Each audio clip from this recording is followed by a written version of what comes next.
উপস্থিত হয়েছি মেরেন্ডা নিয়ে উপস্থিত হয়েছি।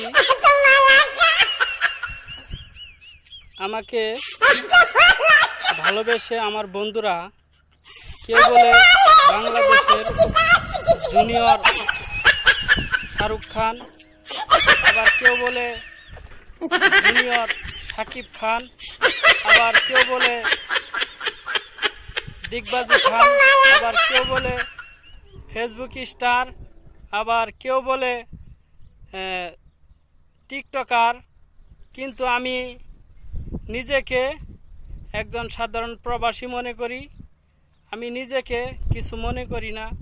আর আমার বন্ধুরা আমাকে ভালোবেসে অনেকেই অনেক পদবি দিয়ে থাকেন।